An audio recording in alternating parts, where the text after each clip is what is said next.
Okay, hello everybody. Thanks for joining me again today. Now, today's topic is going to be about having kids in the Philippines. Now, this is something I thought I wanted to address because a few guys I talked to are kind of uncertain about what they should do. And by right, I can understand.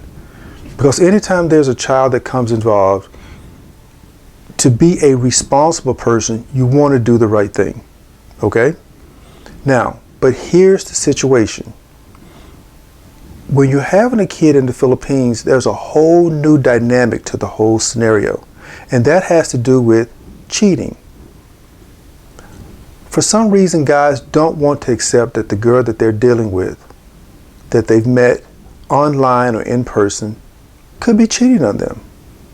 They refuse to accept the idea that the girl is only using the kid to get money from them. And that's where we are today. 99% of the time, okay, they're lying to you. They are typically lying to you. When they meet these guys online, you're not the only one that they're chatting with. You're not the only one that's coming to town to meet them. So how can they pull which guy is the father of the child? They really don't know. And I'm sorry. I mean, let's look at it for what it really is. We have to call it, call the situation exactly what it is. They don't know. Because I guarantee you, if they met you online, they've met 3, 4, 5, 100 guys online. Because if you look at their friends, they have like hundreds of friends, and a lot of them are foreigners.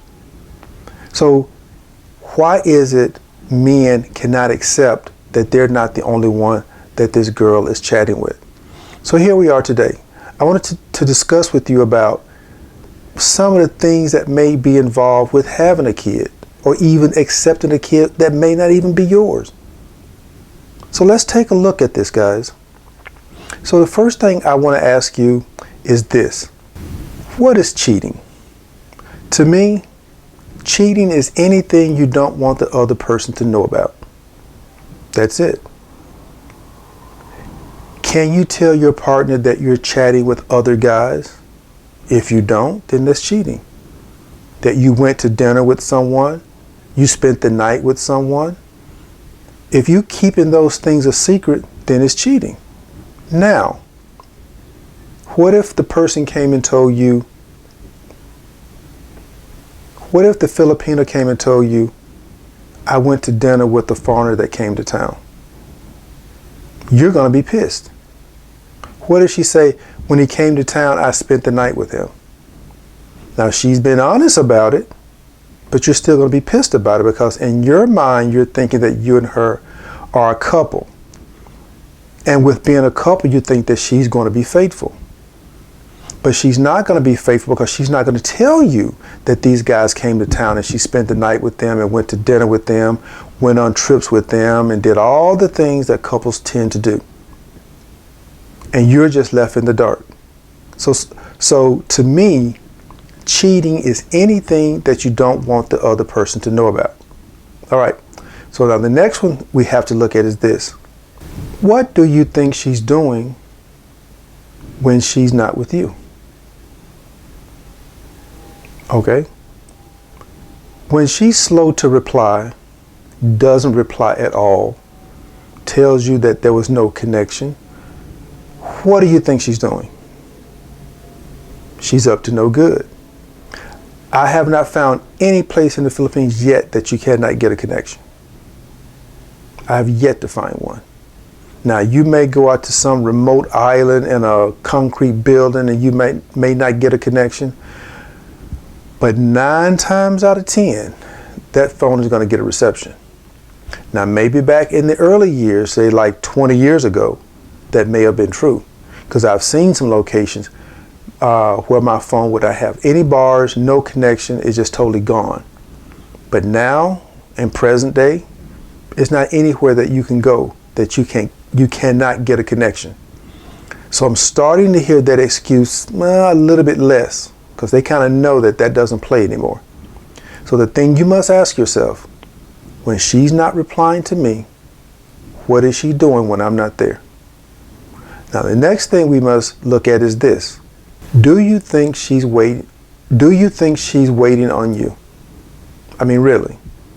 So when you go back to your home country and you're going to work and you're sending money, do you really think she's just sitting there twiddling her thumbs, waiting on you to come back, being this little nice little carefree girl? Honestly, I'm going to say no. 99% of the time, they're up to no good. They either got a Filipino guy that they're seeing and they're giving your money to him, or they got other foreigners that they're chatting with, and more than likely, probably both. So we have to look at those three things before we even think about, is this my child? Now, I'm not trying to put doubt in your head. What I'm trying to say is this. Take some time to think about what you're doing. Because you may be taking care of a child that's not even yours. And let's say this.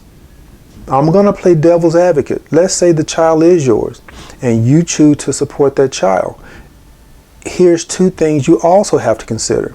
The first thing is to consider, if you're sending money to her and she got 1, 2, 3, 4, 7 kids from somewhere else, your money is going to be divided to take care of all 7 kids. That's it. You're not just taking care of yours. The money you send is going to take care of your child and the number of kids that she got there, and probably even the mom, dad, the sister, and the brother. So that's when she's going to come back and tell you that what you send is not enough. Let's say hypothetically, for the sake of argument, let's just pretend. Let's say you send her $10K a month to take care of your child. That $10K a month is going to be for your child, plus whatever kids she has, plus whatever her needs are, and then whoever else is living in the house with her, like her parents and siblings. And she's going to come back and tell you it's not enough. So now, here's where you have to step into play and say, wait a minute, my obligation is to the child. My obligation is not to you. My obligation is not to your parents and your siblings. So you're going to have to come up and put your foot down and say, not no, but hell no. Now I'm going to take it a step further with you. Similar situation. Personal. I have a daughter. When me and her mom split up, I continued to support my daughter. Not once did I send money to her mom. And this is something you guys can consider. When I paid for my daughter to go to school and she went to a private school, all the years she was with me, she went to a private school, I sent the money directly to the school. Whatever she ate at school, she signed for it, they added to my bill, I paid for it. So right there, that nipped that part in the bud, so her mom can't say she got to go to school. Yeah, I already paid for it, so she can go. Now, how she got to school, she took a trike. Guess what? Trike driver was paid directly. Money didn't go through the mom because the mom's going to take the money and waste it. Now, when my daughter need clothes, shoes, personal items, simple. I'm there 4 times a year. I take her shopping. I let her know before I come, Dad is coming, so go through your clothes. Let's see what you need. So when I get there, I'm going to take you to buy what you need. Sometimes she might need 1 pair of shoes. Sometimes she might need 2. But she go in the store, I walk with her, we pick out whatever she needs. That's it. If she needs school supplies, we get all that while I'm there. If she need hygiene like soap, shampoo, I get all that while I'm there. No money went through the mother's hand. Now, let's say this. If she needed something before I got back, I had a person in place that I would send the money to. They would go buy what my daughter need and send me a photo of the receipt.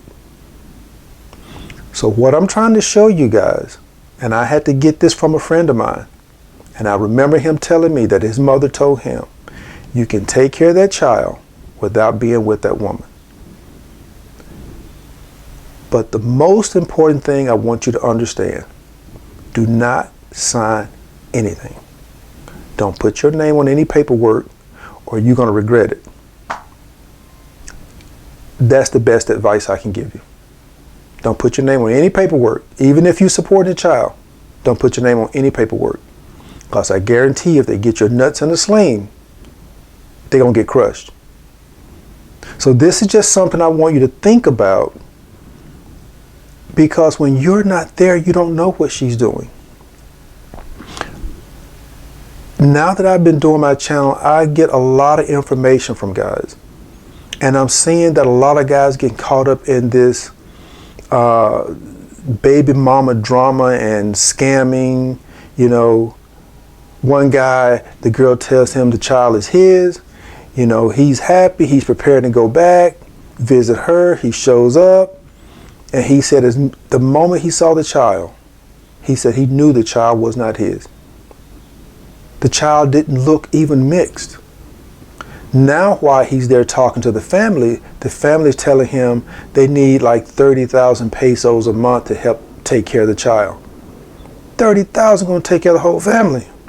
Excuse me. 30,000 going to take care of the whole family. You don't need 30,000 for a child. Okay? So they are trying to extort him for money. He was smart enough not to fall for it, because to fast forward, he ended up finding out that the baby was from a Filipino guy. She had another guy on the side, but she's going to tell the foreigner that the child is his so she can get some money to take care of everybody. So this is something you have to consider. And this is just something for you to think about, food for thought.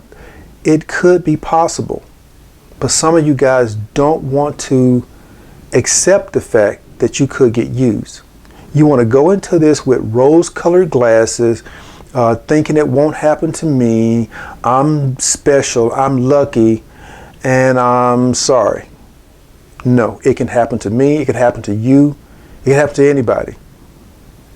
You're not going to be the one that goes over there and find the diamond in the rough and is going to be happily ever after. I've known two people to hit the lottery, worked with them personally for 20 years. One person hit 4 numbers, the other person hit 5. But I don't run out there and go play the lottery thinking I'm going to do the same thing. It doesn't work that way. Because the odds of this happening is like 1 in 2 million or some crazy number. Okay? Guys, it can happen to you. And if you're not careful, it will happen to you. So you got to keep your guard up. You got to have the strength to say no.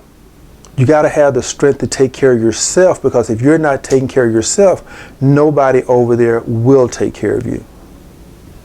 So just a little food for thought. Now I'm going to leave it at that. Please like, subscribe, and share. And I appreciate all my new subscribers, and thanks for your help, guys.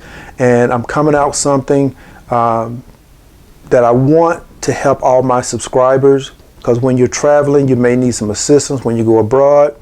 So please hang in there with me. Share the videos, because I'm only here to try to give you guys information. And like I say, my videos are strictly to get you to think. Okay? Take care. Peace. See you next time.